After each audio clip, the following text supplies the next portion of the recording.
மதிப்பிற்குரிய பெரியோர்களே, கல்வியாளர்களே, ஆசிரியர் பெருமக்களே, அன்பு மாணவ செல்வங்களே, வணக்கம். இந்த வகுப்பில் இந்த எஸ் ஆர் நோ என்னும் பதிலை கொடுக்கக்கூடிய வினாக்களுக்கான பதிலை டைரக்டிலிருந்து இன்டைரக்டுக்கு மாற்றுகின்ற பொழுது இந்த எஸ் அல்லது நோ என்னும் பதிலை 10 முறைகளில் 10 வகைகளில் நாம் கொடுக்கலாம். அதாவது டைரக்ட் ஸ்பீச்சில் இருக்கக்கூடிய கேள்விக்கு பதில் நாம் எஸ் அல்லது நோ என்ற பதிலை கொடுப்பது. அந்த எஸ் ஆர் நோ என்ற பதிலை 10 முறைகளில் கொடுக்கலாம். பாருங்கள், அந்த 10 முறைகள் என்னென்ன வார்த்தைகளை ஆங்கிலத்தில் பயன்படுத்துகிறார்கள், அதாவது அயற்கூற்றில் இன்டைரக்ட் ஸ்பீச்சில் சொல்லுகின்ற பொழுது அதை எவ்வாறு கூற வேண்டும் என்று வரையறுத்திருக்கிறார்கள் என்பதை பார்ப்போம். வாருங்கள்.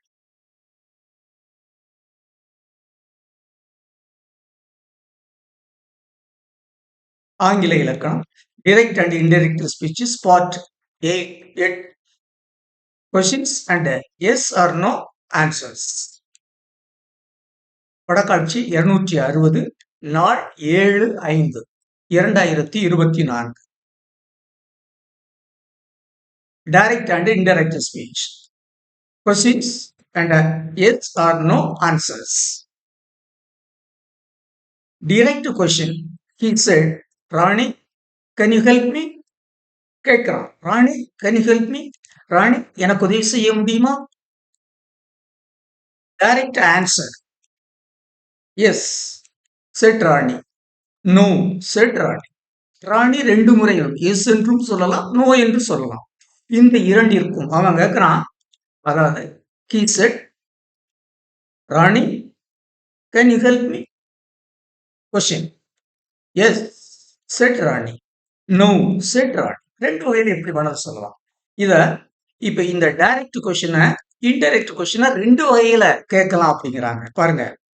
He asked Rani if she could help him, or he requested Rani if he could help him. இந்த 2 முறைகளிலும் இந்த டைரக்ட் கொஸ்டினுக்கு இந்த 2 வழிகளில் இன்டைரக்ட் கொஸ்டினை அமைக்கலாம். He asked Rani if she could help him, or he requested Rani if she could help him. இந்த 2 வழிகளிலும் இந்த நேர்கூற்றில் உள்ள வினாவை அயற்கூற்றிற்கு மாற்றுகின்ற பொழுது இந்த 2 வகையிலும் கேட்கலாம். இப்ப பாருங்க.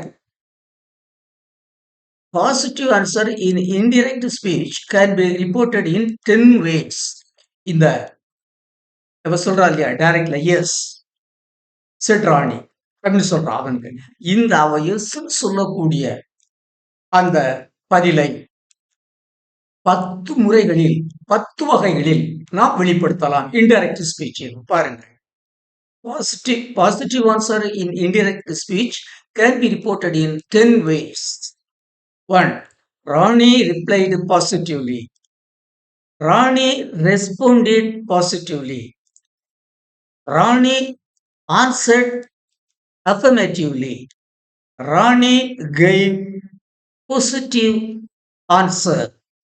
Rani accepted his request.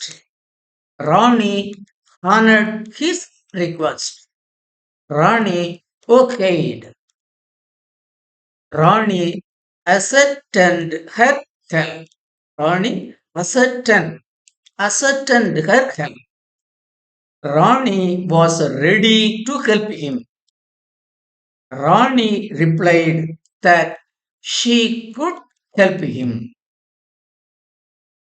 அன்பு மாணவ செல்வங்களே, இந்த எஸ் செட் ராணி, அப்பா எஸ் என்ற எஸ் செட் ராணி என்ற நேர்கூற்றில் உள்ள பதிலை அயற்கூற்றில் இன்டைரக்ட் ஸ்பீச்சில் இந்த 10 வழிகளிலும் நாம் சொல்லலாம். நீங்களும் பழகுங்கள். அப்பொழுதுதான் நீங்கள் அது உரையாடல்களுக்கு இது மிக கான்வர்சேஷன் இது. மிக கான்வர்சேஷன் நாட் ஓன்லி தட், அது ஸ்டேட்மெண்ட், அது மெசேஜ் ஸ்டேட்மெண்ட் கொடுக்கறதுக்கும் இந்த 10 முறைகளும் நாம் எவ்வாறு பயன்படுத்தலாம் என்பது நமக்கு மிக உதவிகரமாக இருக்கும். அடுத்து பாருங்க, அதே மாதிரி நெகட்டிவ். நோ செட் ராணி. அது 10 முறையில் எதிர்மறை பதிலை கொடுக்கலாம். Rani replied negatively. Rani responded negatively. Rani answered negatively. Rani gave negative answer. Rani ignored his request. Rani dishonored his request. Rani negated. Rani ascertained her refusal. Ascertained. Rani ascertained her refusal. Rani was not ready to help him. Rani replied that she could not help him. அதாவது இந்த no என்ற பதிலை indirect ஸ்பீச்சில் சொல்லுகின்ற பொழுது இந்த 10 முறைகளிலும் நாம் சொல்லலாம்.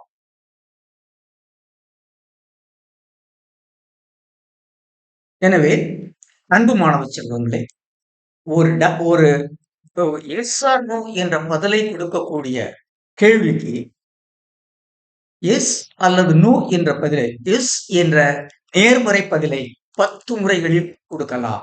அதே மாதிரி நோ என்ற எதிர்மறை பதிலையும், negative answer, positive answer, negative answer இரண்டையும் 10 முறைகளில் கொடுக்கலாம். அந்த 10 முறைகளையும் உங்களுக்கு பயன்படும் என்பதற்காக இந்த ஒரு சிறிய வகுப்பை எடுத்து கொடுத்திருக்கிறேன். பயன்படுத்துங்கள்.